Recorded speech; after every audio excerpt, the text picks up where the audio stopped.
Creo que nos está escuchando.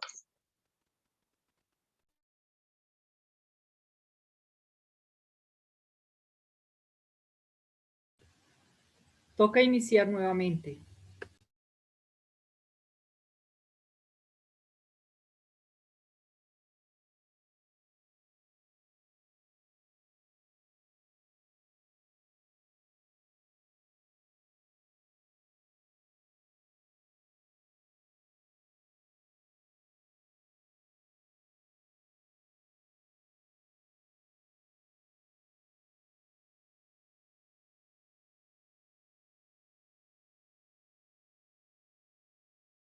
En su lecho. Me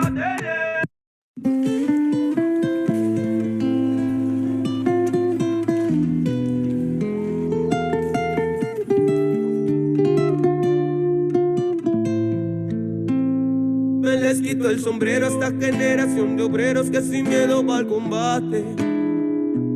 Vándalos que luchan con piedras y arte, es muy fácil que la ley los mate.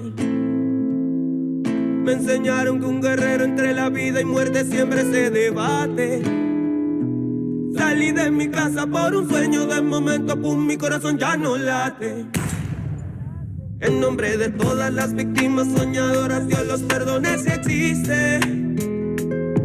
No olvidamos que mataste un hermanito, un colombiano, eso es muy triste. Un colombiano de los tuyos que se paró por lo tuyo y no entendiste. Defiendes a muerte a los que no conocen, no entiendo por qué lo hiciste. Nos están matando, nos están robando. Desde arriba mirando, cómo nos vamos acabando. Nos están matando, nos están masacrando.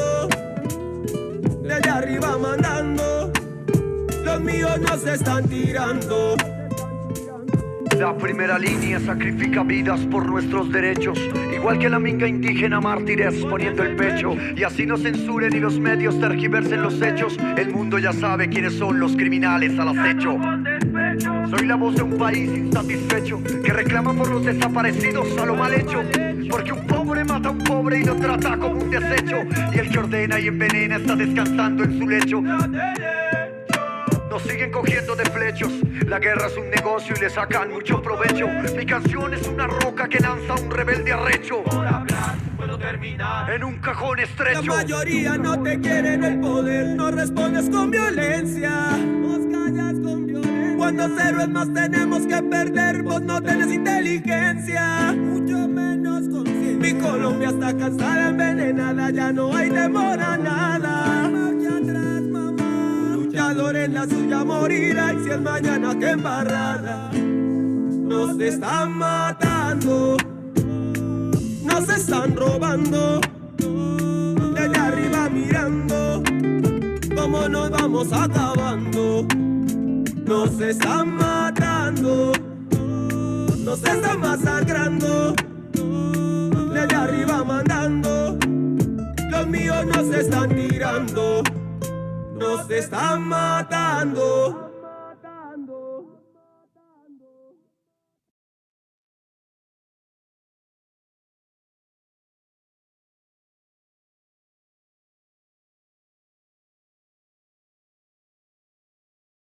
No se escucha, Noemí. Perdón.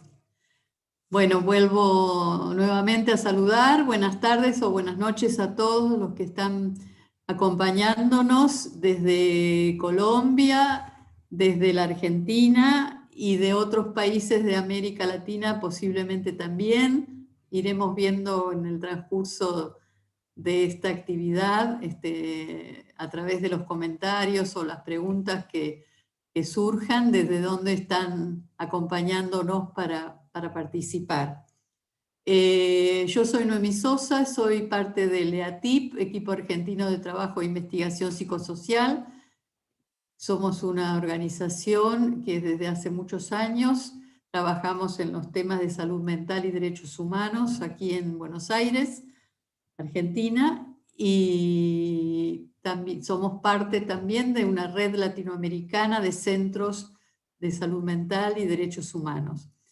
conmovidos por la situación de Colombia de los últimos tiempos, por la lucha del pueblo y por la terrible represión, por la terrible respuesta represiva, y conversando con organizaciones hermanas y amigas de Colombia, como el CAPS, el Centro de Atención Psicosocial, se nos ocurrió hacer esta actividad para escuchar de primera mano las cosas que estuvieron sucediendo y que están sucediendo por allá, y para eso también convocamos a organizaciones amigas aquí nuestras, con las que muchas veces compartimos espacios de trabajo, de lucha, de denuncia, como Liber Pueblo, que es una asociación civil por la defensa de las libertades y los derechos del pueblo,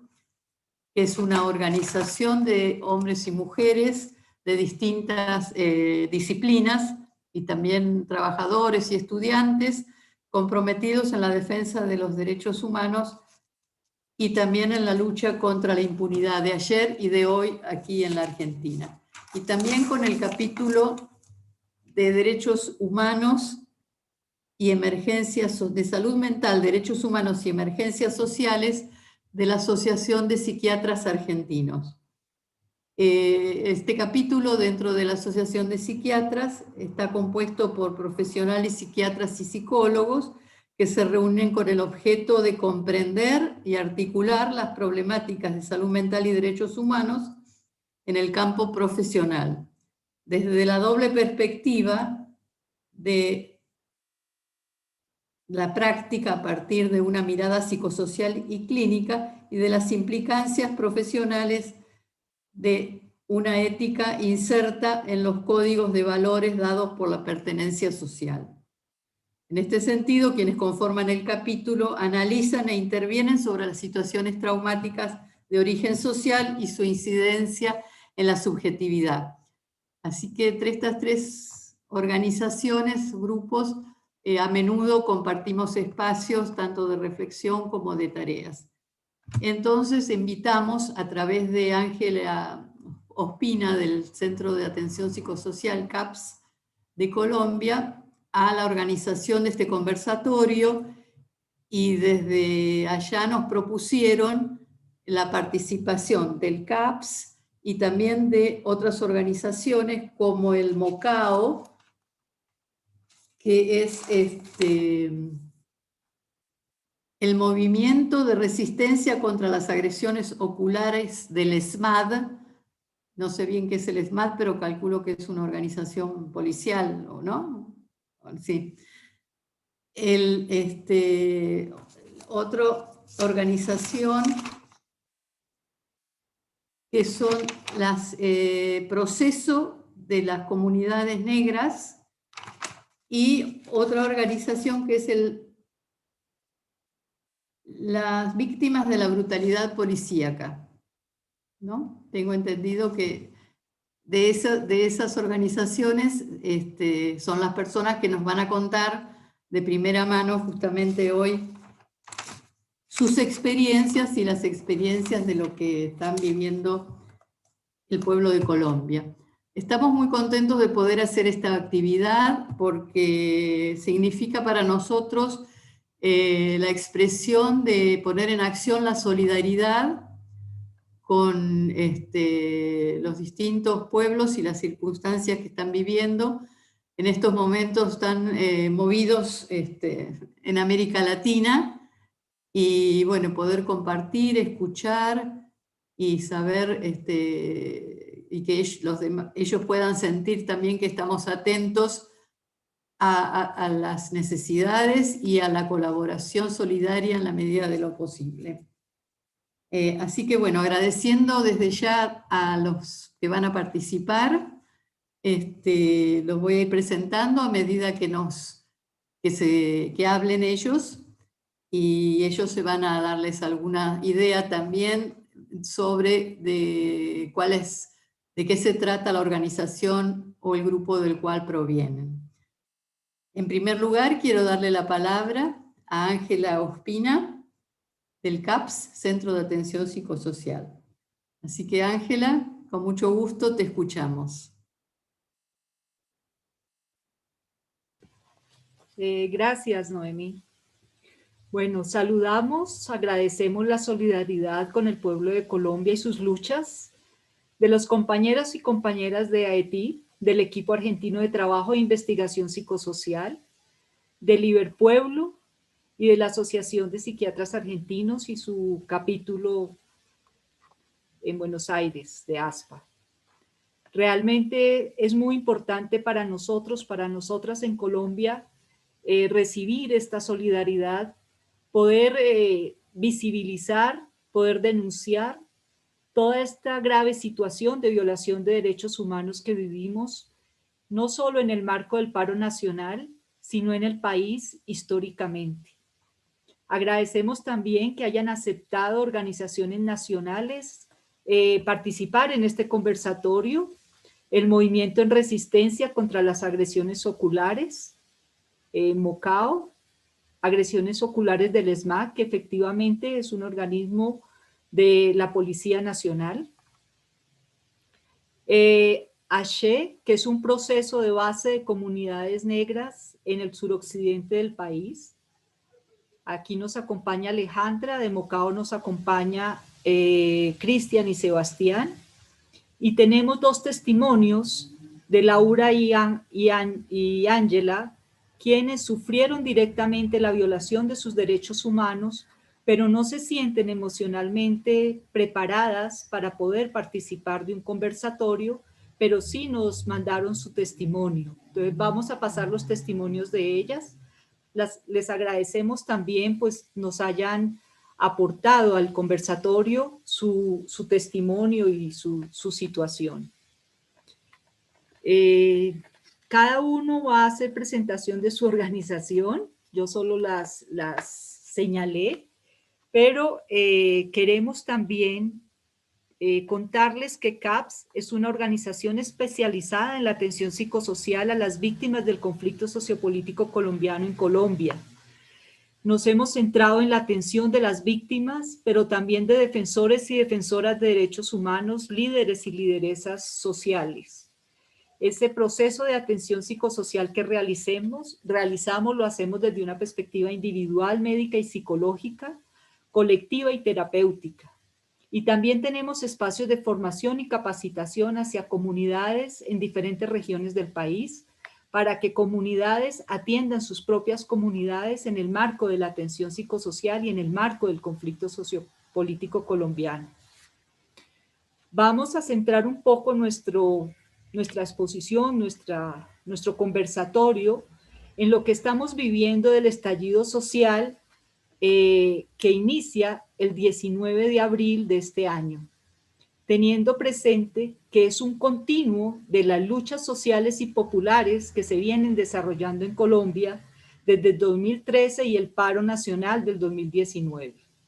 También señalar que es una crisis que viene desde el COVID-19, pero también una crisis socioeconómica que vive Colombia desde esa pobreza multidimensional que vive nuestro país y que nos deja en uno de los puestos y de las situaciones más vergonzosas de desigualdad en América Latina. Es una crisis acumulada históricamente, la cual los gobernantes de este país no creyeron que quienes viven la pobreza, el desempleo, la violación de los derechos humanos íbamos a decir, basta ya, basta. Y así se inicia ese paro nacional el 28 de abril con grandes movilizaciones en las principales ciudades del país, con grandes movilizaciones de la sociedad en general, jóvenes, mujeres, organizaciones, población indígena, campesina, poblaciones urbanas, populares, y se dan estas grandes movilizaciones en más de 750 municipios de los 1.150 municipios que son en Colombia. Es decir, es un estallido social de ese acumulado que les comentaba, venía de esa crisis del COVID-19 y de esa crisis económica de la cual Colombia vive. Estas movilizaciones se reflejaron en plantones, bloqueos de vías y de vías principales y secundarias, asambleas populares, puntos de resistencia, ollas comunitarias, acciones culturales, el arte, lo artístico, ha acompañado todas estas luchas del paro nacional, que ya lleva más de 58, 59 días. Estas luchas populares se destacan también la presencia de las guardias indígenas, cimarronas y campesinas, y de las primeras líneas como puntos de expresión de resistencia y dignidad en el marco del paro nacional. Esto es algo que queremos resaltar porque los jóvenes del país, chicas y chicos, hombres y mujeres, han sido los abanderados, los que han confrontado y enfrentado esa resistencia y esa dignidad, esos puntos de resistencia en las diferentes ciudades del país, con más énfasis en ciertas ciudades, y yo creo que podemos decir que en las ciudades capitales, Medellín, Cali, Bogotá, Pereira, Bucaramanga, Ibagué, es decir, las grandes ciudades capitales que históricamente no tenían estas luchas de movilización continua, se han expresado estas luchas y se han desarrollado toda esta serie de movilizaciones populares. La respuesta de la movilización, la respuesta a la movilización por parte del gobierno ha sido, y por parte de sus fuerzas militares, ha sido de represión y de brutalidad y de una criminalidad exacerbada, de una represión de todos los puntos de resistencia, de una represión contra la juventud movilizada en las diferentes expresiones de movilización. Y es así como en la campaña Defender la Libertad, Asunto de Todos, de la cual CAPS hace parte, siendo una red de organizaciones de derechos humanos, hemos registrado en este paro nacional 87 asesinatos de jóvenes, 1.900 heridos, 88 lesiones oculares, 115 heridos con armas de fuego, 326 defensores y defensoras de derechos humanos agredidos, 106 víctimas de violencias basadas en género, de las cuales 18 chicas han sido y han sufrido la violación sexual en centros de detención, 3.365 personas detenidas, en su gran mayoría chicos y chicas jóvenes, gran parte de ellas con procedimientos completamente arbitrarios e ilegales, y en un alto porcentaje, por no decirlos todos,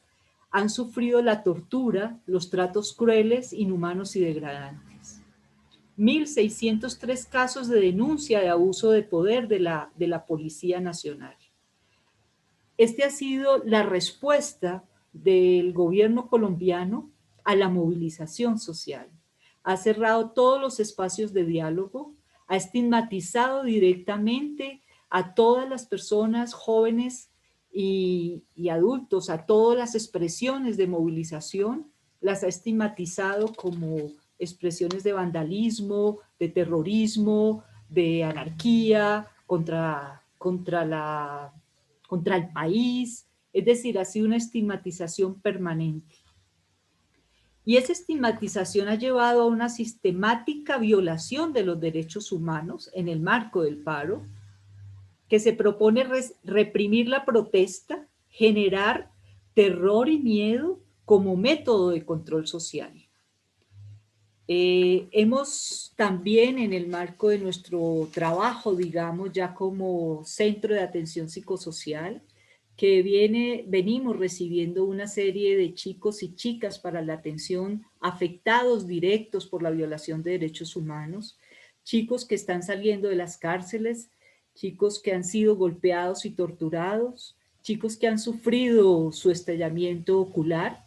Venimos también pues identificando cuáles son esas afectaciones psicosociales que vamos encontrando.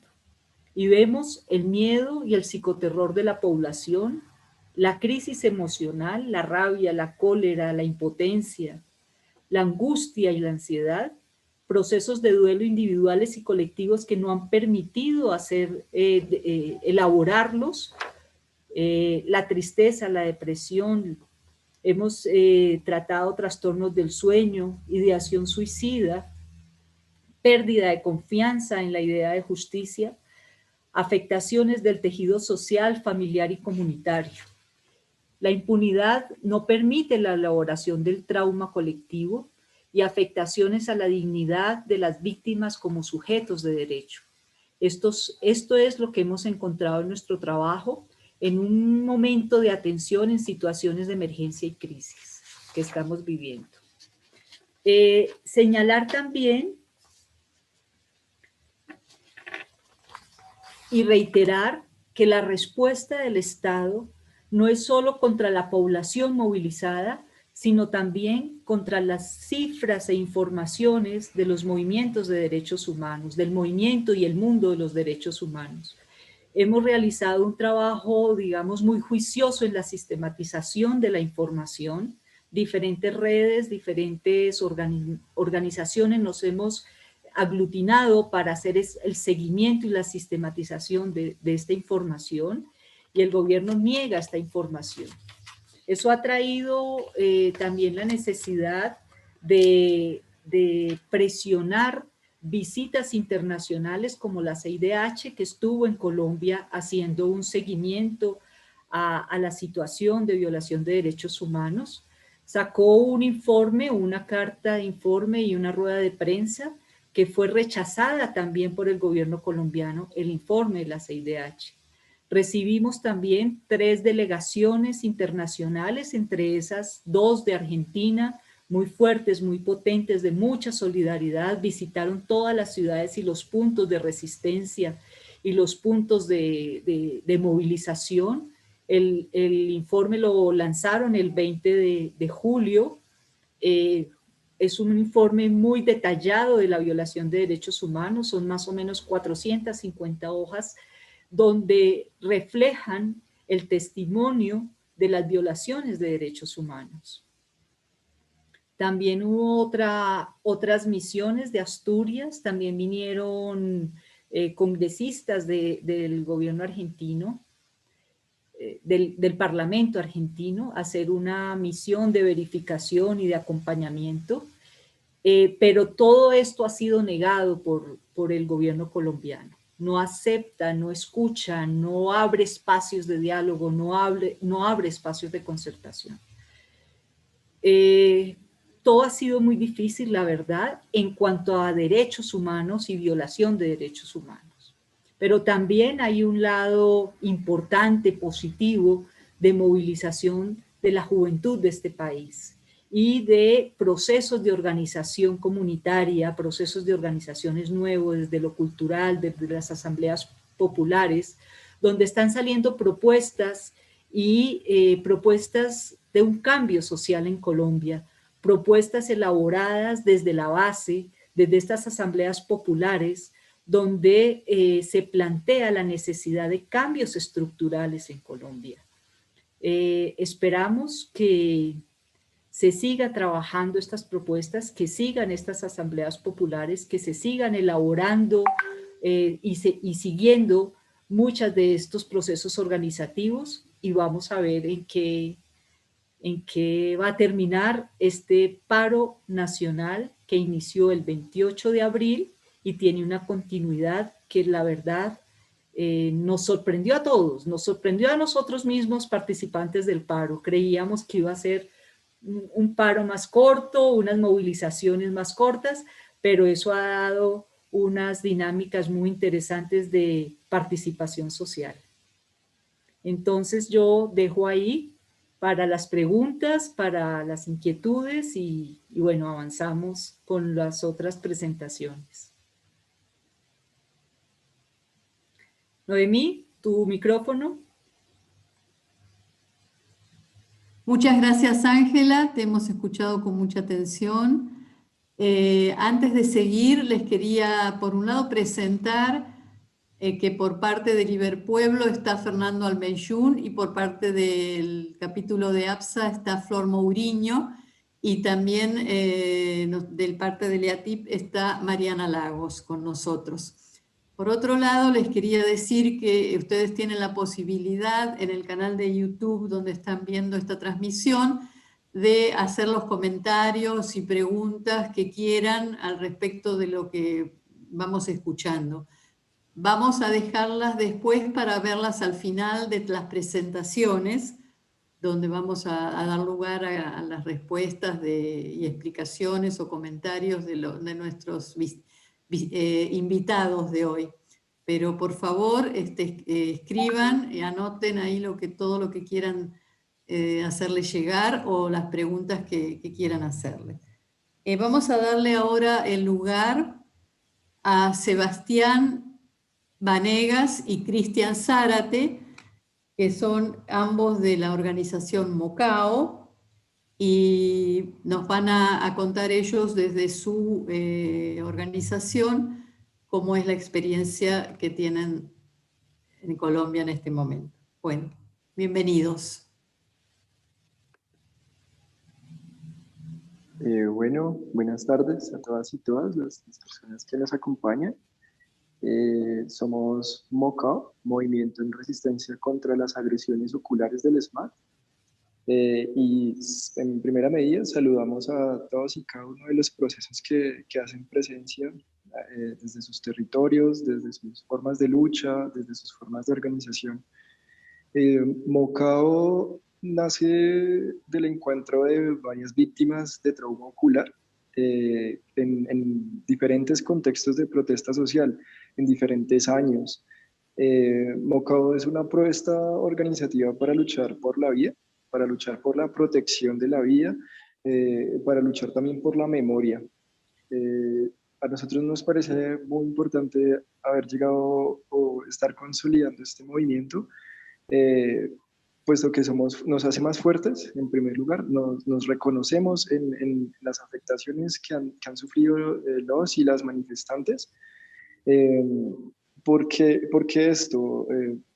Es importante esto porque este tipo de agresiones en muchas ocasiones, si no en todas, rompe proyectos de vida, corta con proyectos de vida, corta con expectativas, corta hasta a veces hasta con lazos familiares o lazos comunitarios.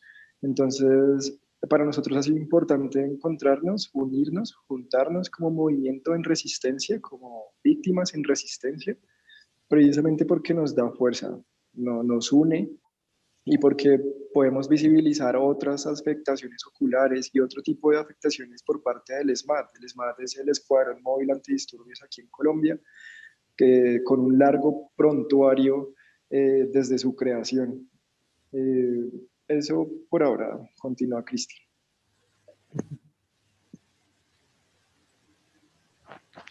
Para todos y todas, muy buenas tardes. Mi nombre es Cristian Zárate. Gracias por la invitación a este espacio y a la audiencia que nos está viendo en este momento. Gracias a las organizaciones que crean estos espacios para fortalecer este tejido social de las organizaciones comunitarias en Latinoamérica. Bueno, yo también soy una persona que fue agredida por el SMAT en el año 2019. Desde ahí, pues, en estos últimos 2 años que han pasado, hemos realizado esta organización. MOCAO, pues, se establece y se para en 2 objetivos principales. Uno, que es el desmonte del SMAT, del Escuadrón Móvil Antidisturbios. Este objetivo se encamina hacia la realización de acciones judiciales, acciones sociales, acciones políticas que se realizan obviamente mediante procesos organizativos, no solo desde MOCAO, sino también en conjunto con otras organizaciones y otros gremios que apoyan este proceso. Y 2, nosotros a través de la Ley de Víctimas del año 2011 que hay aquí en Colombia, a través de la justicia, la verdad, la memoria, la reparación y la no repetición, nosotros alzamos este proceso para que este tipo de acciones sistemáticas promovidas por el Estado no se vuelvan a generar y no vuelvan a pasar en el marco de una protesta social como un derecho constitucional y un derecho legítimo. Nosotros tenemos bastante claro que esta práctica es a nivel internacional, esta práctica viene desde el Medio Oriente y que se ha replicado en otros continentes en cabeza de la represión y en cabeza de ideologías fascistas, de ideologías que promueven el paradigma del enemigo interno, y es así como a las manifestaciones, a las movilizaciones y a sus manifestantes los han hecho ver como enemigos, y en este caso la protesta social pues tiene un tratamiento militar. Estas prácticas de mutilación ocular son un tratamiento militar que promueven la tortura, ¿sí? También pues ya es un concepto que también lo tiene muy claro Naciones Unidas, que es un tratamiento de tortura que se le hacen a los manifestantes para opacar y para parar, digamos, todo este tipo de acciones populares.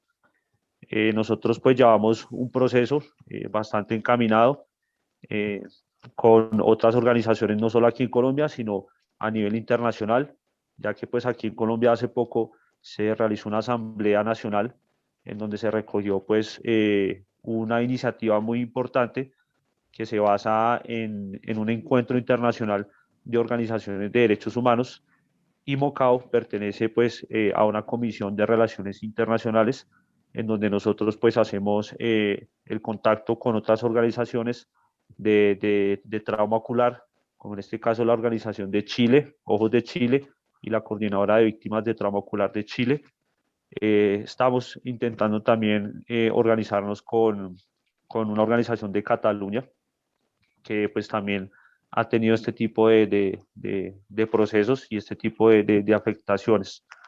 Entonces nosotros pues nos encaminamos y pues obviamente nos sentimos muy acompañados por todas las organizaciones que han estado acá presentes en Colombia y en otros lugares, encaminados pues a buscar esta justicia social, esta reparación y, y esta reivindicación, perdón, esta reivindicación de este daño integral que el Estado, en este caso, que el Estado colombiano nos ha hecho como ciudadanos, porque como decía mi compañero Sebastián, hemos sufrido un cambio de 180 grados en nuestras vidas. Esto nos lleva a una nueva rutina, a nuevos hábitos, a nuevos cuidados, y pues en este caso, en respuesta pues a todo este tipo de actuaciones criminales que ha promovido el Estado colombiano, hemos creado esta organización.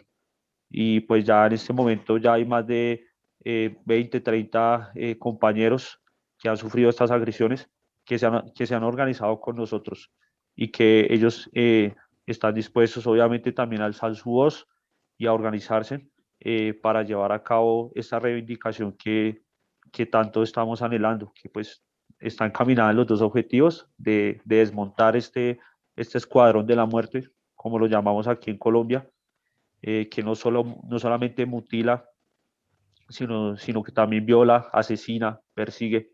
Así que nos encaminamos en ese objetivo y en que pues nosotros como víctimas no seamos estadísticas, sino que tengamos memoria y tengamos un reconocimiento en la sociedad, pues en torno al conflicto que hemos padecido durante muchos años aquí en Colombia. Entonces, básicamente, eso es lo que Mocao ha hecho hasta el momento y pues seguimos caminando en este proceso.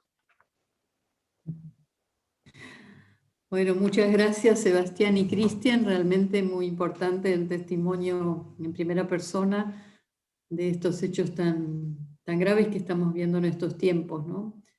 En Colombia y en Chile, este tema específico del daño a los ojos lo hemos visto este año pasado y con mucha preocupación, ¿no? Muchas gracias. Ángela, ¿quisieras introducirnos al video que vamos a ver ahora? Sí, Noemí, gracias. También señalar, antes agradecer a Mocao su testimonio y decir que el estallamiento ocular está reconocido como una violación de derechos humanos específica de tortura física y tortura psicológica. Y así se están llevando sus procesos jurídicos desde esta perspectiva. En ese sentido, el CAS hace un acompañamiento psicosocial a estos jóvenes que han sufrido el estallamiento ocular, la pérdida de sus ojos. Hacemos un acompañamiento psicosocial y por supuesto que nuestro trabajo lo compartimos y lo miramos con organizaciones hermanas de América Latina en el marco de la Red Latinoamericana de Atención a Víctimas de Tortura. Es una red de varias organizaciones, argentinas, chilenas, mexicanas, bolivianas. Es una red latinoamericana donde atendemos y acompañamos las víctimas en nuestros países. Esta red latinoamericana también hace parte del IDST, que es la Red Mundial de Centros de Atención a Víctimas de Tortura en el mundo. Y estos casos de estallamiento ocular, estos casos de violaciones de derechos humanos, pues los enmarcamos en el tema de tortura y contra la impunidad, pues trabajamos los procesos jurídicos para que haya claridad y responsabilidad frente a estos hechos. Igualmente, introduzco el video, los testimonios de las dos chicas que vamos a ver, Angie y Laura, son testimonios de afectaciones muy graves que tienen que ver con la violencia basadas en género, la violencia sexual y las violencias basadas en género. Son testimonios muy duros, muy fuertes, pero que dan una muestra de lo que está sucediendo a las mujeres en sitios de detención en Colombia en el marco del paro nacional. Y también que vienen siendo violadas en sus derechos protestas anteriores, como decía, en protesta social. Entonces vamos a oír el testimonio de Angie y luego más adelantico escucharemos el testimonio de Laura.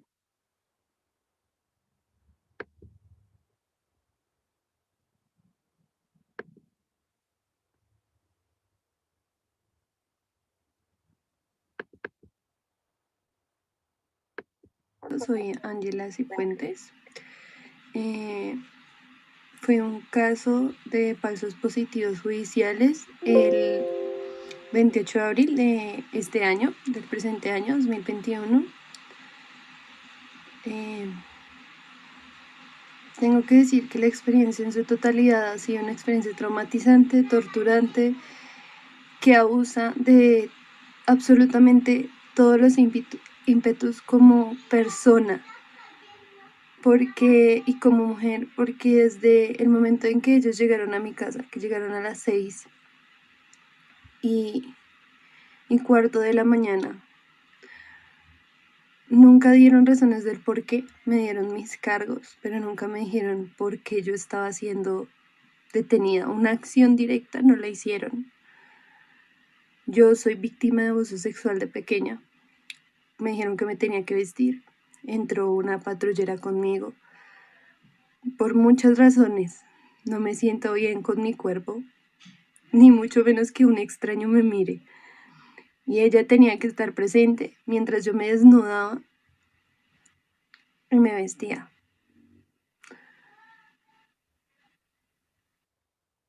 Es simplemente traumatizante saber que una persona que tú no conoces te está viendo y tras del hecho te mira como si fueras el peor criminal de la historia, cuando tú sabes que no has hecho nada.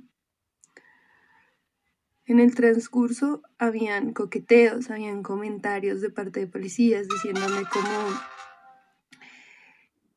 usted es la que tira piedra, usted es la que tira bombas, usted es muy bonita, ¿para qué se mete en eso? Acercamientos que no me hacían sentir cómoda. Cuando yo llegué a la estación, creí que todo había acabado hasta cuando me obligaron a bañarme. Yo llegué a la estación y lo primero que dije es: llegó otra terrorista, lo cual me hizo sentir terriblemente mal porque yo jamás le he hecho daño a nadie. Jamás, para mí todas las vidas valen. Y jamás había estado en un lugar así. La patrullera me dijo: se tiene que bañar, no puede ir a la celda, se tiene que bañar, a lo cual yo dije que pues que no, yo estaba limpia, yo no me quería bañar, y ella me hizo desnudarme en su totalidad. Yo estaba en mi periodo. Y llegó a decirme: le toca secarse con esta toalla comunitaria. Era un cuadrito muy pequeño en el que ya había una reclusa adentro. Ella me hizo desnudar con la reclusa. Ella estaba ahí a un par de centímetros. Me hizo agacharme mientras estaba desnuda en la ducha. Me hizo voltearme, mirarme mi cuerpo desnudo, y tras del hecho habían presas entrando a mi habitación. A mi habitación, perdón, no, al baño. Solo entraban y salían y te veían cambiándote. Yo intenté bañarme lo más rápido posible, pero me dijeron: esto es obligatorio en la mañana, en la tarde. Y yo simplemente me sentía vulnerada y violada porque no me siento cómoda ni con que mi mamá entre a mi cuarto y ellas entrando como si nada, diciendo que era una obligación, algo que le hicieron a todas. Al otro día yo no quería bañarme y me dijeron: bueno, no hay problema. Simplemente era en ese momento para incomodar. Que otras presas entraran y te vieran desnuda era un acto aún más denigrante y deplorable y lastimable, porque no me sentía cómoda, no me gusta que me vean, y aún así les parecía muy divertido hacerlo. Y ni siquiera tuvieron la delicadeza de: ven, te damos la espalda, ni siquiera eso. Viéndote fijamente todas tus partes, siendo literalmente violada. Así como mi parte de mujer fue mi detención. Una total violación a mi integridad. Y cosas que en este momento, después de que me hayan dado la libertad y demás, aún no puede entrar mi mamá en el cuarto, no pueden verme desnuda. Me molesta simplemente que entren a mi cuarto si estoy cambiándome, así tenga yo una camisa puesta. Me irrita porque me siento totalmente en ese mismo momento en el que a nadie le importó cómo me iba a sentir, simplemente hacerle el daño a las personas.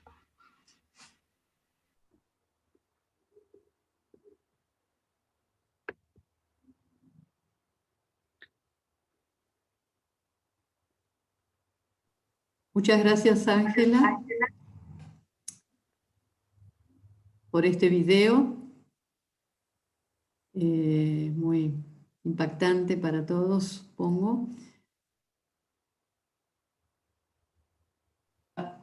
Alejandra Marín, de las Che, proceso de las comunidades negras. ¿Lo dije bien? ¿Che? Sí, señora, lo dijo muy bien. Ahí vamos aprendiendo. Bueno, bienvenido, adelante. Muchísimas gracias, Noemí. Buenas tardes para todos, todas aquellas personas que nos están viendo en este momento. Bueno, creo que mi presentación no llegó, pero estamos aquí. Nosotros, como Fundación H, trabajando de la mano desde Comunidades Negras, estamos ubicados en Buenaventura. Buenaventura oficialmente se llama Distrito Especial Industrial, Portuario, Biodiverso y Ecoturístico. Ese es el nombre de Buenaventura, ¿sí? La ciudad del puerto principal de Colombia. Aquí se mueve el 53% del comercio internacional del país. Es decir, lo que entra y sale de Colombia pasa por medio de Buenaventura. Estamos a 528 kilómetros de Bogotá, que es la capital de Colombia. Es decir, siempre lejitos, pero somos la mayor extensión que tiene el Valle del Cauca. Nosotros desde la Fundación y desde Comunidades Negras, Proceso de Comunidades Negras, lo que hacemos es vincular todas las organizaciones para trabajar en pro de los derechos humanos que tienen las comunidades, que tenemos los negros y las negras. Busquemos que esa violación, que no es desde el paro, sino que viene desde antes del paro, se vayan haciendo y se exijan acuerdos humanitarios, donde de cierta forma, se le retribuye a todas estas familias que han pasado por el conflicto armado, que han tenido esta causa y le han violentado esos derechos, especialmente a la vida. Nosotros trabajamos con jóvenes, con niños, trabajamos con personas discapacitadas en la construcción de un futuro mejor, donde nosotros luchemos por siempre permanecer vivos, porque eso es lo primordial. Aquí, a pesar de que esté el paro nacional, nosotros luchamos por sobrevivir. Actualmente Buenaventura, desde lo que ha corrido el año hasta hoy, 23 de julio del 2021, llevamos un total de 123 asesinatos, 5 asesinatos en 10 días. Entonces, es increíble cómo nosotros desde el pueblo negro tenemos que unirnos, crear un proceso, resistir, no aguantar, sino resistir de toda esta masacre que le hacen al pueblo. Y saber que nosotros somos un pueblo que vive en comunidad, desde la ancestralidad, desde esa espiritualidad. Pero aún así hay que trabajarle al joven para que esa mentalidad que tiene se transforme y cambie las armas por lo que es la música, por lo que son los instrumentos. Y eso es lo que queremos desde este proceso de Comunidades Negras, que el joven se empape de lo que tiene en el territorio y lo utilice, que viva desde esos derechos que tienes, que es a la libre expresión, a vivir en un ambiente sabroso, a que disfrute del mar, a que disfrute de este Buenaventura que tiene mucho para dar. Y eso es lo que queremos nosotros como fundación, eso es lo que quiere este proceso de Comunidades Negras, que el joven, los niños disfruten de esto, que es una tierra y es un vivir sabroso.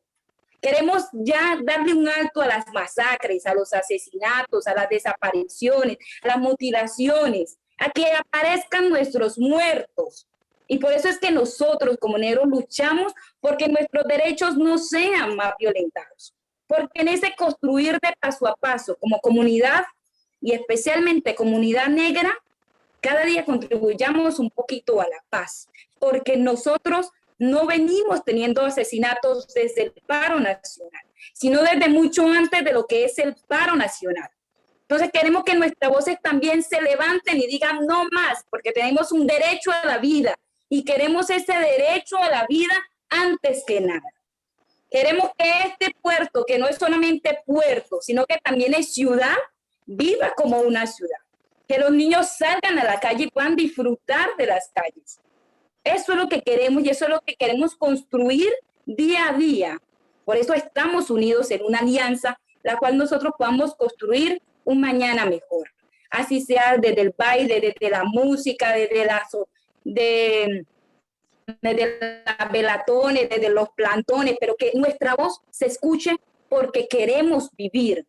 Esa es la prioridad de nosotros. Y que con ese acuerdo humanitario se le reconozca a todas esas víctimas del conflicto armado que ellos tienen un victimario y que ellos también tienen un sentir y un vivir.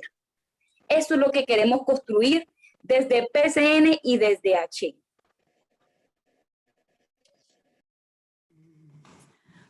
Muchas gracias, Alejandra. Muy potente, ¿no? El mensaje desde Buenaventura. Bueno, ahora tenemos para ver otro de los testimonios. ¿Querés presentarlo, Ángela?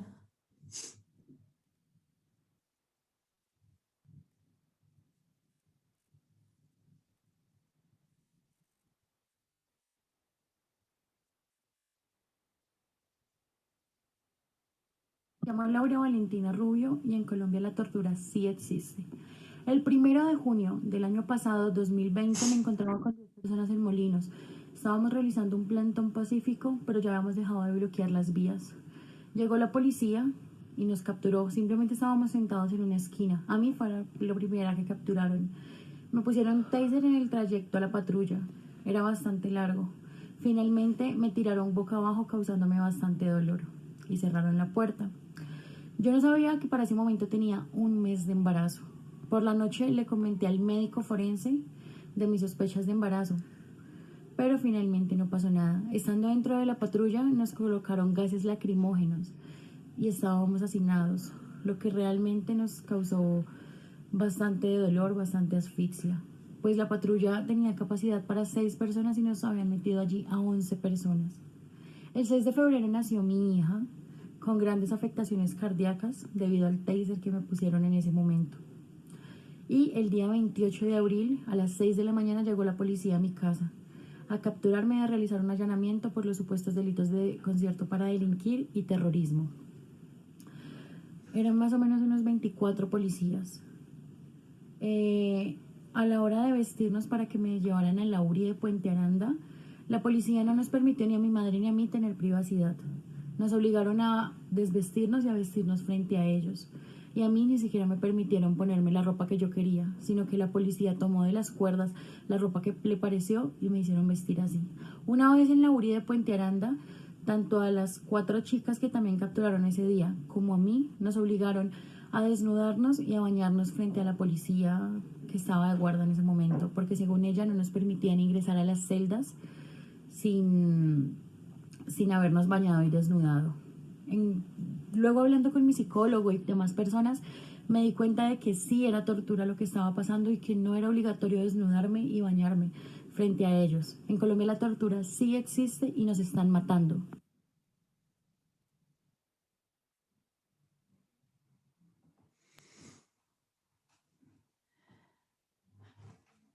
Bueno, muchas gracias nuevamente por los testimonios. Muchas gracias a estas chicas que también nos hacen llegar su voz de esta manera a través de los videos. Ahora vamos a pasar a la parte de los comentarios, preguntas que hayan escrito las personas que nos están acompañando en el chat del canal de YouTube. Flor y Fernando van a encargarse de transmitir lo que ha ido surgiendo y para ver quién lo quiere contestar o quién lo puede contestar. Así que les paso la batuta. Bien, acá tenemos una pregunta de Lisette Caicedo para la organización de Mocao. Dice, ¿cómo creen que afectaría la ley de víctimas de 2011 con la reforma a las manifestaciones que lleva a cabo Iván Duque?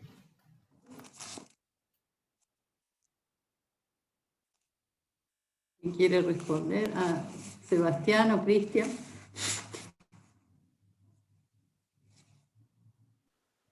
¿Usted responde o respondo yo? Dale, Cristian. Bueno, pues digamos que hay una medida que tiene este proyecto. Este proyecto hasta ahorita es un borrador, ¿sí? Para incluir a las víctimas en la ley de, a las víctimas oculares en la ley de víctimas. Está promoviéndose por el Consejo de Bogotá, solamente a las víctimas de trauma ocular aquí en la ciudad de Bogotá. Y se quiere lanzar más adelante como un proyecto a nivel nacional. Este proyecto de ley se va a discutir y se va a intentar de aprobar en el Consejo en el mes de agosto. Digamos que en el estado represivo en el que vivimos y en este desgobierno que ha promovido el presidente Iván Duque, digamos que él tiene como ya visualizado que ningún tipo de ley o digamos ningún tipo de reforma a la justicia hasta el momento se haga. Digamos que esta pequeña acción es muy pequeña, solamente que se va a hacer en la capital del país y es un proyecto que se está presentando solamente por la bancada de la oposición al gobierno distrital y también pues al gobierno nacional. Entonces digamos que puede tener un impacto bastante fuerte solamente acá en la capital del país, en donde esta ley se apruebe. Tendríamos que esperar pues más adelante, digamos el gobierno nacional, cuáles son las medidas pues en cabeza del presidente Iván Duque, cuáles son las medidas que él va a promover, cuáles son las medidas que él va a hacer para que esta ley no llegue a ser este proyecto no llegue a ser una ley a nivel nacional, porque pues en donde esta ley se llega a aprobar, digamos que va a recoger a todas las víctimas de trauma ocular a nivel nacional. Y digamos que el proceso de reparación y el proceso obviamente, de reparar a las víctimas, pues va a ser mucho más amplio y pues no, esto no va a tener solo un eco nacional, sino va a tener un eco también internacional.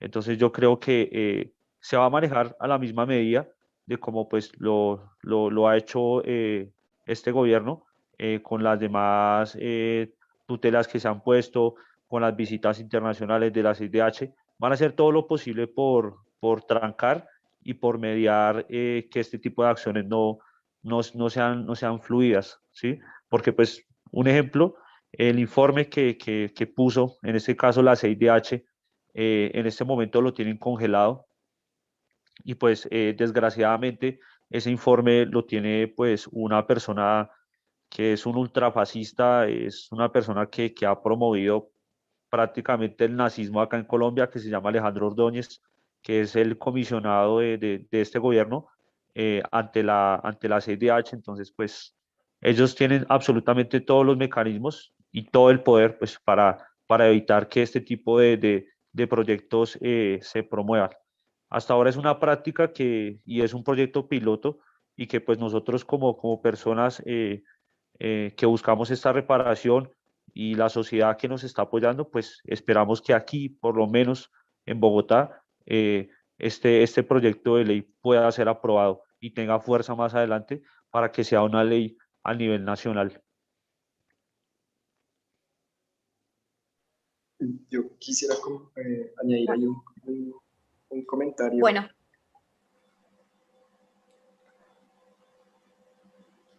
Sebastián, sí. Dale. Sí, pues este realmente no ha sido un gobierno mediador, no ha sido un gobierno que no ha tenido el más mínimo tacto con las personas del país. Siempre, digamos, ha querido regular la protesta social en Colombia, en primera medida. O sea, la idea de protesta social que tiene Iván Duque, el gobierno de Álvaro Uribe, es que no es un derecho, o sea, no es un derecho constitucional, simplemente es algo que ellos pueden manejar a su antojo y han venido obstaculizando el derecho, de hecho, hasta el derecho a la reunión. Lo veíamos en las comisiones, en las caravanas que viajaron a la Asamblea Nacional Popular, que con solo el hecho de que nos vayamos a encontrar para hablar, para conocernos, para compartir desde las diferentes resistencias alrededor del país, tenía que sabotear en carretera a cada una de las caravanas que iban hacia Cali, por ejemplo. Tan solo con el hecho de que nos reunamos, grave. Ahora, digamos, están estigmatizando a las personas que usan máscaras para protegerse precisamente de una mutilación ocular, o las máscaras de gas, o los cascos, por ejemplo, para protegerse del impacto de alguno de esos tiros que realizan de forma indiscriminada contra la población. Digamos que lo ideal, teniendo en cuenta las causas estructurales del conflicto armado en Colombia, sería un escenario ideal que todas las personas que han sido víctimas de violencia policial, de violencia del ESMAD, de violencia de las Fuerzas Armadas de Colombia sean reconocidas como víctimas del conflicto, puesto que esto es una lucha compartida desde cada uno de los pueblos en resistencia. Entonces, pues todavía es una idea que va andando, es un proyecto que va a ir andando, pero que seguramente va a tener muchos obstáculos por parte de la ultraderecha del país. Eso. Bueno, Diana Cordon comenta y pregunta, dice, las asambleas populares me recuerdan las asambleas en la Argentina que culminaron en el Argentinazo en 2001. ¿Podrían contar cuál es la forma de organización y funcionamiento? ¿Quién responde? A ver, yo puedo dar una idea y los compañeros me pueden complementar. este paro y el acumulado de movilizaciones anteriores ha traído muchos procesos de organización social. Procesos desde la base, como las ollas comunitarias, como los grupos culturales, como las expresiones mínimas de organización básica de la población en los territorios. Y también ha fortalecido otro nivel de organizaciones como como organizaciones campesinas que históricamente han luchado por la defensa del territorio. Entonces, todo este acumulado de procesos organizativos vienen teniendo unas expresiones asamblearias desde lo local, desde lo regional y lo nacional, en la construcción de propuestas y de iniciativas de cambios estructurales al país. Esos procesos asamblearios se vienen encontrando y se vienen organizando a nivel, como digo, local, regional y nacional. No sabemos en qué van a terminar estos procesos asamblearios, no sabemos en qué terminarán las asambleas nacionales, porque son espacios, digamos, muy dinámicos también, ahora muy liderados por la juventud, por chicos y chicas jóvenes, y que vienen con propuestas muy importantes para el país. ¿Qué pasa? Estas expresiones, como ya lo señalábamos, el gobierno, y como lo señala Cristian, Sebastián, el gobierno las viene reprimiendo de una forma brutal.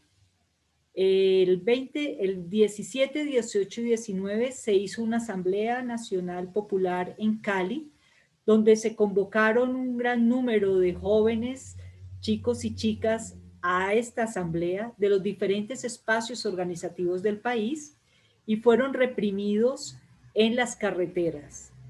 Los bloquearon para llegar a la ciudad de Cali. De Bogotá a Cali hay más o menos 8 horas y en un retén los tuvieron 7 horas detenidos. Eran 12 buses con jóvenes, chicos y chicas que iban para Cali a la asamblea y los tuvieron detenidos 7 horas. Y así en las diferentes carreteras del país, en vía a la Asamblea Nacional, fueron retenidos y bloqueados por horas y horas y horas hasta que se logró que llegaran a su asamblea. Esta asamblea, y nos contará Sebastián que estuvo en la asamblea, fue también estigmatizada, fue acosada, digamos, hubo helicópteros en las madrugadas encima, se concentraron en la Universidad del Valle, helicópteros a la madrugada encima de la Universidad del Valle, carros de civil rondando la Asamblea Nacional, a la retirada ya a sus ciudades también en retenes permanentemente para llegar nuevamente a sus ciudades. Y hay una real persecución, digamos, de los jóvenes que participan de la movilización social. Hay una persecución, hay una amenaza permanente, hay un accionar también muy fuerte del paramilitarismo urbano en contra del movimiento social y en represión hacia el movimiento social. Entonces, sí, estas asambleas traerán unos resultados por lo menos organizativos, cada vez de acumulación mayor de este proceso de movilización social y popular.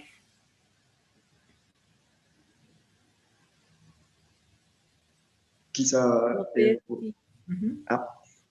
de pronto Alejandra nos puede contar un poco cómo ha sido el proceso de todo este asambleario, toda esta juntanza desde su territorio también, porque pues bueno, también han habido dinámicas diferentes, ¿no? En la ciudad, en el campo, en las zonas marítimas, en Buenaventura. Entonces, de pronto contar un poco también cómo ha sido esa experiencia organizativa desde ahí. Claro, Sebas, no hay ningún inconveniente. Bueno, yo estuve en la Asamblea Nacional en Bogotá, acompañamos desde el proceso de comunidades negras, que fue la primera que se hizo el llamado, estuvimos más poquitos, fue más cerrado, entonces se trabajó muy bien. Lo primero que estamos buscando como todos es que se nos escuchen desde la diversidad que tienen los pueblos, porque cada necesidad es diferente.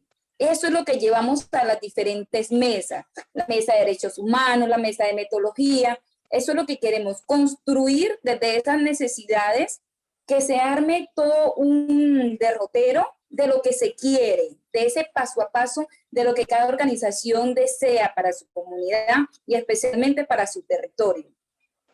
Ya lo que nos pasó en Cali, también llegamos a la Universidad del Valle, que literalmente no las tomamos porque no nos las prestaron, sino que nosotros nos tomamos la universidad, y especialmente los jóvenes caleños se la tomaron y recibieron a la gente.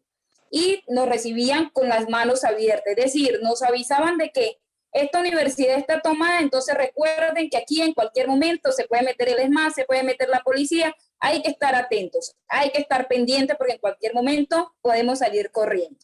Entonces, desde ahí ya hay una primera alerta en este espacio que fue la segunda Asamblea Nacional en Cali. El resto, sí, se demoró un poco en ese primer día porque la gente de Bogotá tuvo muchísima dificultad, como lo acabó de decir Ángela. Pero igualmente logramos el objetivo, que fue desde las diferentes mesas construir las necesidades que tienen cada organización y compactarlas en una sola relatoría. Es decir, el trabajo esencial se hizo y eso fue lo que no pudieron burlar porque era lo que querían.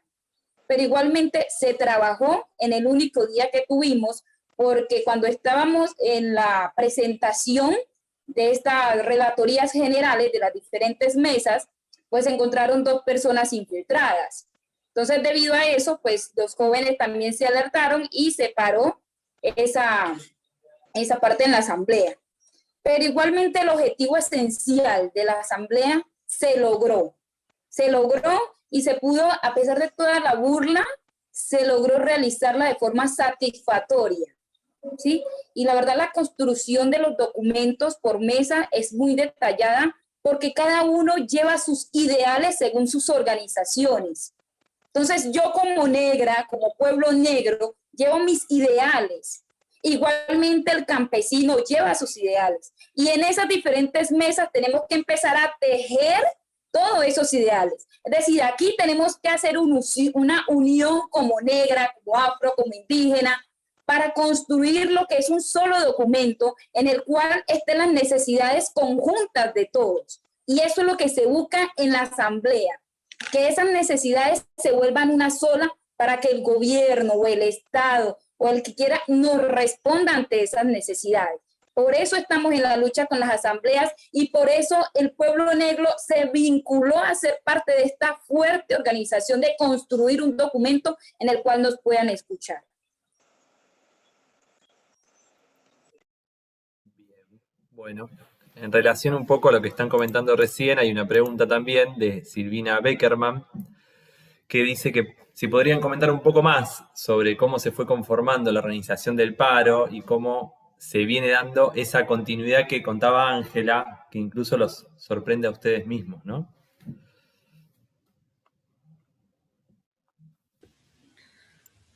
A ver, el paro nacional se convoca desde un espacio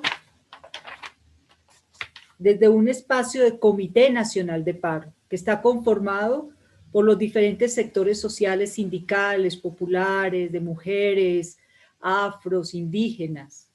Y este Comité Nacional de Paro es quien en un primer momento hace la convocatoria al paro nacional. Es de señalar que este Comité de Paro es rebasado por la movilización social. Es decir, el Comité Nacional de Paro en algún momento tuvo la vocería, digamos, ante el gobierno nacional y el intercambio hacia el gobierno nacional, que cada vez se rompía y se rompía más, como les digo, porque al gobierno nacional no le interesó llevar procesos de negociación con el Comité Nacional de Paro. Esto tuvo una ruptura realmente en algún momento de estos 3 meses. La organización, digamos, de movilización supera a este Comité Nacional de Paro, rebasa ese Comité Nacional de Paro en lo que ha sido realmente estas asambleas nacionales, estas asambleas populares locales. Es decir, hay muchas expresiones de movilización social que están rebasando o que rebasaron ya ese Comité Nacional de Paro. Y así nacen diferentes expresiones como la Asamblea Nacional Popular, como las asambleas locales y asambleas locales o regionales. Entonces, ahorita no hay un ente único, digamos, representativo nacional de este comité, de este paro nacional. Hay muchas expresiones que se están recomponiendo, llamémoslo así, organizativamente.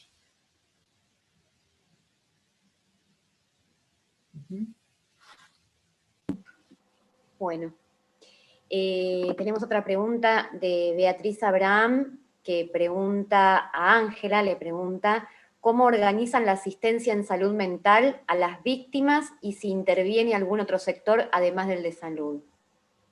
Y agradece. Ajá, gracias. A ver, hablo desde el Centro de Atención Psicosocial. Nosotros somos una organización que nace en el año 2002 como una necesidad del acompañamiento psicosocial a las víctimas del conflicto sociopolítico colombiano. En ese transcurrir de la historia nos hemos encontrado con diferentes movilizaciones y procesos, digamos, que se han dado en el país y que han dejado un número muy alto de violación de derechos humanos.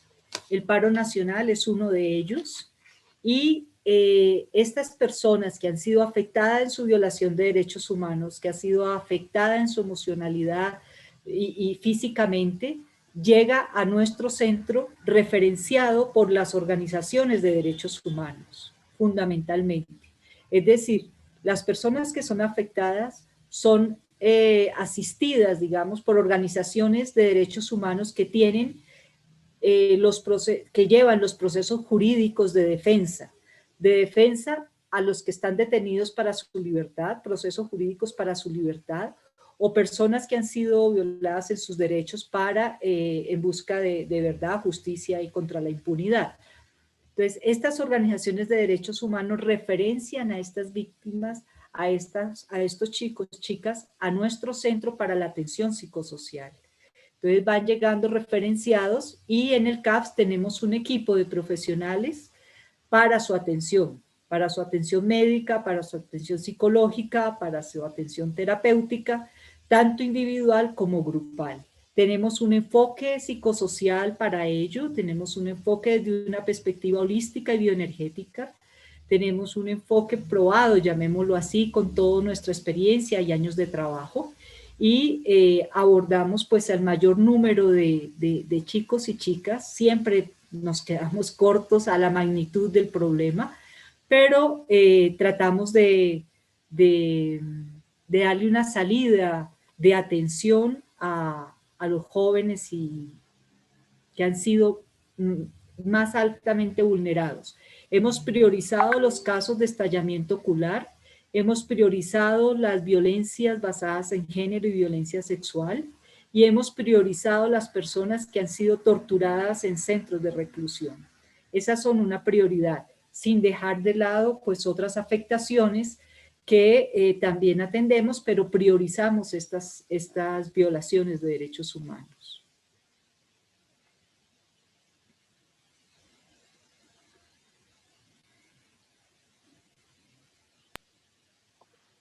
Bien, esperen que hay muchas preguntas en el chat. A ver, ahora seguimos.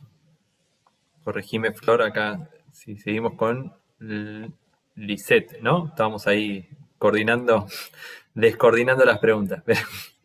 Es esa, vamos con esa. Con Lisette, bien. Lisette Caicedo pregunta para Ayé: ¿cómo es el día a día para la comunidad negra en Buenaventura, teniendo en cuenta la cantidad de masacres que mencionás? ¿Cómo sobreviven a esa enfermedad sin cura llamada Estado? Pregunta Lisette. Bueno, ahí ella tiene dos preguntas. Entonces, mira, ¿cómo sobrevivimos a esta enfermedad sin cura que es el conflicto armado, primero uniéndonos, haciendo una unión, creando organizaciones, creando una perspectiva diferente para los jóvenes. Desde ahí comienza el trabajo de proceso de comunidades negras en unión con H, creando grupos, capacitando a los jóvenes, mostrándole otros ideales, otras formas de vida totalmente diferentes a lo que es como tal el conflicto armado. Y sobrevivir, esa es la pregunta que uno se hace todos los días porque es muy difícil. Esto es, por decir, un lugar donde tú tienes que estar pasando obstáculos. Vivir es pasar obstáculos. Tú llegaste vivo hoy y tienes que agradecerle a todos esos ancestros y a todas esas deidades que te tuvieron vivo. Porque 5 personas asesinadas en un día es demasiado. Tú pudiste haber caído ahí. Entonces, la verdad, el sobrevivir aquí es simplemente obra de todas las deidades, de todos esos dioses que nos cuidan y nos protegen, porque es muy difícil. Ir cambiando es ir organizándonos como pueblo y seguir creando organizaciones que fomenten una visión diferente para los jóvenes. Es mi respuesta ante lo que pregunta la compañera Alicia. También quisiera complementar frente a lo de salud, si me permite. Sí, adelante. La segunda parte de la pregunta que la dejé pendiente. El sistema de salud en Colombia es un sistema, no existe la salud pública, el sistema de salud es privatizado y no existen programas específicos hacia la población víctima del conflicto sociopolítico. Todo es privado. Entonces, la atención psicosocial a las víctimas no se ofrece por parte del Estado. Eso realmente somos las organizaciones de la sociedad civil quienes abordamos estas problemáticas. Y también es de señalar que muchas de las personas que han sido afectadas en sus derechos humanos no van al sistema de salud ni privado, porque no hay una confianza. No hay confianza para ir a este sistema. No hay confianza en el sistema de salud para poder contar sus testimonios, para poder contar sus realidades, para poder expresar sus emocionalidades, para mostrar sus dificultades que se han roto a partir de la violación de los derechos humanos. Ese sistema no apoya a las víctimas para reconstruir sus proyectos de vida individuales, sus proyectos de vida familiares y colectivos. No hay ese espacio para las víctimas en el país. Existió un programa que es muy débil, el PAPSI, desde el Ministerio de Salud, pero es un programa totalmente débil. Además de débil, pues económicamente no le ponen un peso, es decir, no hay un interés del Estado, del gobierno colombiano para la atención en salud de las víctimas del conflicto. Eso lo hacemos realmente las organizaciones de la sociedad civil. Bueno, Elsa Arena pregunta, hace 2 preguntas pero que están en relación. Dice, ¿qué salida tiene esta situación y qué posibilidades hay de cambiar o de derrotar a este gobierno?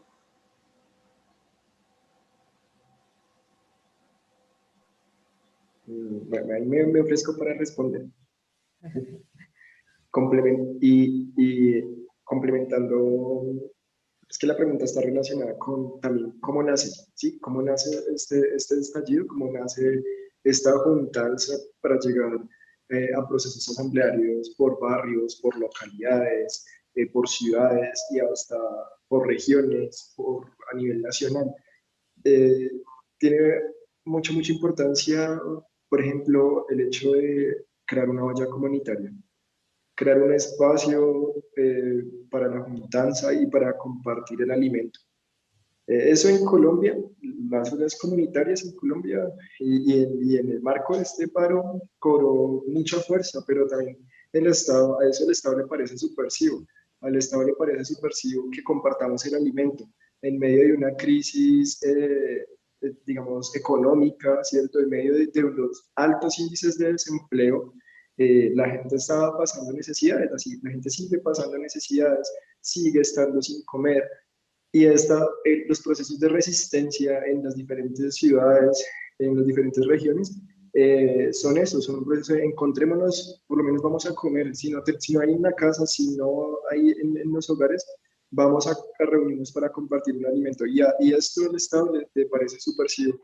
Una de las formas para resistir y para tumbar este gobierno, para tumbar estas dinámicas fascistas, es precisamente seguir juntándonos, seguir fortaleciendo los procesos comunitarios, seguir compartiendo alimentos, seguir compartiendo experiencia. Hay un montón de cosas también por mejorar a través de esto, pero siento que esa siempre va a ser una de las formas que tenemos de manera como autónoma, comunitaria, como popular, para resistir este gobierno, y es juntándonos alrededor de la comida, por ejemplo. No sé si quieren complementar eso. Sí, yo quiero como acotar algo más de la idea de Sebas, y es que todo este proceso de creación de las asambleas, desde las asambleas barriales, locales, hasta las asambleas, hasta la Asamblea Nacional, en el marco de este paro nacional, ha promovido una conciencia reflexiva en millones de colombianos, personas que creían que antes lo que estaba haciendo el gobierno estaba bien hecho, que digamos factores de la crisis económica, de la crisis social y política de este país correspondían a acciones ajenas al gobierno. Antes ellos creían eso. Ahora, gracias a los procesos que se han hecho en las calles, en los barrios, las personas son más conscientes de que este gobierno, en este caso, el gobierno uribista, en este caso el gobierno de ultraderecha, es el culpable de la hecatombe que hoy estamos viviendo en Colombia. Entonces, todos estos procesos generan conciencia, generan reflexión en todas las masas. Entonces, esa es una de las victorias pues, más grandes que también ha dejado este paro nacional, porque mucha gente antes creía que el paro nacional y que sobre todo los manifestantes eran sujetos que eran pagados, que promovían vandalismo, que eran adoctrinados, que pertenecían a una ideología radical. Estas versiones, ellos las creían. Ahora es todo lo contrario. Ahora las personas son conscientes de que las personas que salen a manifestarse, pues tienen todos los argumentos para estar ahí. Ahora, pues otra cosa importante es que antes las manifestaciones en su mayoría eran copadas por jóvenes. Ahora, en el marco de este paro nacional, que pues ahorita el 28 de abril, el 28 de julio, que espera, vamos a cumplir 90 días, ya salen todas las familias, salen personas, adultos mayores, salen personas de a pie, comerciantes, taxistas, es decir, este paro nacional y los procesos sociales que se han hecho en los territorios han generado un cambio del paradigma de lo que es el gobierno.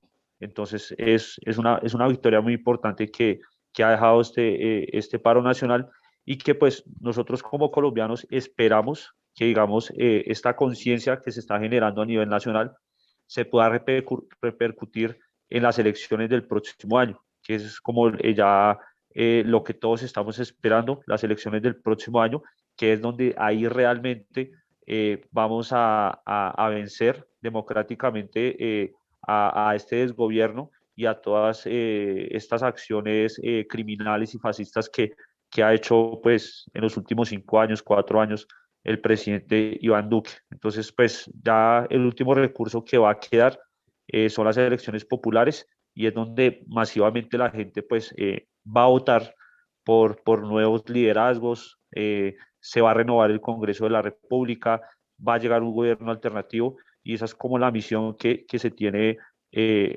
para el próximo año, gracias a los procesos que se han hecho de las asambleas en el marco de este paro nacional. Eso es como una de las conquistas que pues ojalá podamos tener. Eso es lo que quería complementar. Bueno, vamos a la última pregunta para ser breves con el tiempo y ser responsables, que dijimos que la actividad duraba 1 hora y media. Tenemos una pregunta de Mirta Aymón, en la cual agradece todo el valor que se expresa en estos testimonios. Me parece que también todos los que estamos acá expresamos lo mismo, me parece muy interesante. Y pregunta un poco lo que estaba diciendo Cristian sobre el final. Me parece que la relación que tiene el proyecto que están presentando ustedes con un punto en común con el proceso constituyente de Chile. Si ustedes ven, ahí Cristian estaba también analizando con sus líneas finales, pero bueno, toma la palabra el que quiere. Sí, que sea breve para así llegamos justo con el tiempo. Sí, no creemos que en Colombia este proceso de paro nacional, esta movilización social, vaya a terminar en una asamblea constituyente. Son contextos diferentes, digamos, al contexto chileno, que tenía una constituyente Pinochet. En Colombia nosotros hicimos un proceso de constituyente en el año 1991, que es la constitución que nos rige. No creo que vayamos hacia un proceso constituyente. Sí podemos ir hacia cambios, por supuesto, sociales y políticos, como lo mostraba Cristian, de pronto electorales, es posible. Vamos a ver cómo sucede el año entrante todo ese proceso electoral. Pero lo más importante, y lo señalaban también Cristian, es ese acumulado organizativo, social y popular. Creemos que ese acumulado va teniendo una incidencia nacional en la movilización, en la sensibilización de la gente, en la visión política y el cambio político de la mentalidad de los colombianos. Es un pueblo que ha sido muy reprimido en la historia del conflicto. Es un pueblo que han masacrado violentamente día a día. No es solo, como decimos, en el marco del paro nacional, sino en el acumulado de violencia política que hemos vivido. Entonces, esto, lo que logramos a través de este paro nacional, es ese revivir del movimiento social y es ese revivir de las luchas populares. Bueno, muchas gracias, Ángela, gracias a todos. Le paso la palabra a Mariana para ir cerrando este conversatorio. Bueno, acá estoy. La verdad es que es muy conmovida, como decía Noemí al principio. Creo que bueno, quienes estamos organizando desde Argentina estas actividades, que también, como se dijo al principio, somos el equipo argentino de trabajo e investigación psicosocial EATIP, la Asociación Liber Pueblo y el capítulo de salud mental, derechos humanos y emergencias sociales de APSA, que es la Asociación de Psiquiatras Argentinos. Como parte de la mayoría del pueblo argentino, estamos siguiendo los hechos desde Colombia a partir del estallido social de abril, preocupados, queriendo apoyar, queriendo acompañar, también atentos a lo que fue la misión de la Delegación Argentina de Solidaridad. El 20 de julio, incluso acá en la Argentina, se hizo público el informe de esta comisión sobre todas las visitas que hicieron, como decía antes Ángela, en los pueblos y toda la información que han podido relevar. Y en esa misma sintonía pensamos que bueno, que es importante la solidaridad de los pueblos. Esta crisis que hoy aparece en Colombia es parte de lo que nos pasa en todos los pueblos de Latinoamérica, y está derivada de las condiciones estructurales de pobreza, de desigualdad social, así que estamos en una larga lucha, y en esa lucha estamos convencidos que es importante que estemos unidos, que nos solidaricemos y que también ayudemos a visibilizar estas situaciones, porque muchas veces no son tomadas por los medios hegemónicos, por los discursos hegemónicos, y creo que la manera de hacer que esto se conozca y se comparta y se fortalezca es también que todos nos sintamos parte de estos procesos que van surgiendo en distintas partes de Latinoamérica. También me parece que como como dijeron acá, y creo que es muy importante, esta situación que va apareciendo en Latinoamérica en relación al papel de las y los jóvenes, creo que es fundamental, y cómo, así como desde los gobiernos se intenta de estigmatizarlos y asustarlos y amedrentarlos, tenemos que ayudar a recuperar la potencia que tiene la grupabilidad, las asociaciones que se van conformando en el calor de la lucha, como ustedes han ido contando, cuando escuchábamos recién esto de cómo se arman las organizaciones, a nosotros también nos va resonando a procesos que hemos vivido en nuestro país, de la misma manera que cuando Ángela contaba cómo se da la asistencia psicológica y psicosocial desde el CAPS, también a los que trabajamos en el EATIP un poco nos recordaba esta cuestión, como las personas nos van llegando, referenciadas por otras organizaciones sociales, por otras organizaciones de derechos humanos. Así que estamos muy, muy contentos de haber hecho este encuentro, de haberlos escuchado. Queríamos tener la palabra de ustedes. Les agradecemos inmensamente que hayan tenido esta generosidad para compartir con nosotros sus testimonios. En principio, bueno, a Ángela, que es una querida compañera desde hace muchos años, y a los jóvenes que se han sumado, a Sebastián, a Cristian, a Alejandra. Acá estamos también con jóvenes de nuestro país, Sí. que, como Florencia y Fernando, que también vienen ahí protagonizando luchas y con un papel importante en nuestras organizaciones, que también celebramos. Y bueno, y como decía Ángela, tanto Ángela de CAPS como el EATIP de la Argentina somos parte de una red latinoamericana, y en nuestra red vamos aprendiendo colectivamente la importancia de socializar estos encuentros para poder aprender, para enriquecernos, para acompañarnos, y la red latinoamericana es la parte regional de Latinoamérica de una red internacional de la que somos parte, que es el IRCT, que es el Consejo Internacional para Rehabilitación de Víctimas de Tortura, y bueno, que representa un importante movimiento mundial en donde nos agrupamos los centros que más específicamente desde la perspectiva de la salud mental tratamos de acompañar y de ser parte y protagonistas del proceso de la lucha contra la violación a los derechos humanos, que es, bueno, el gran desafío que tenemos todavía por mucho tiempo más por delante. Así que bueno, gracias. Recién me decían acá los compañeros que diga que este encuentro, este conversatorio va a quedar subido al YouTube. Está en el canal de EATIP, pero podemos compartirlo, difundirlo. Estamos todos muy cansados de la virtualidad, pero al mismo tiempo nos permite estos encuentros, y es importante que esto podamos como replicarlo hacia todos los lugares que querramos y podamos. Así que bueno, gracias. Yo le voy a dar la palabra a Ángela, que va a cerrar este encuentro, y agradeciéndote nuevamente muchísimo, y bueno, muy contentos de haber podido compartir este espacio. Gracias. Bueno, gracias compañeras, compañeros desde Argentina, realmente muy emocionados de haber tenido este espacio de conversatorio, este espacio de solidaridad internacionalista, este espacio que nos da fuerza para continuar estas luchas sociales y populares, también de continuar ese trabajo que hacemos desde nuestras diferentes organizaciones.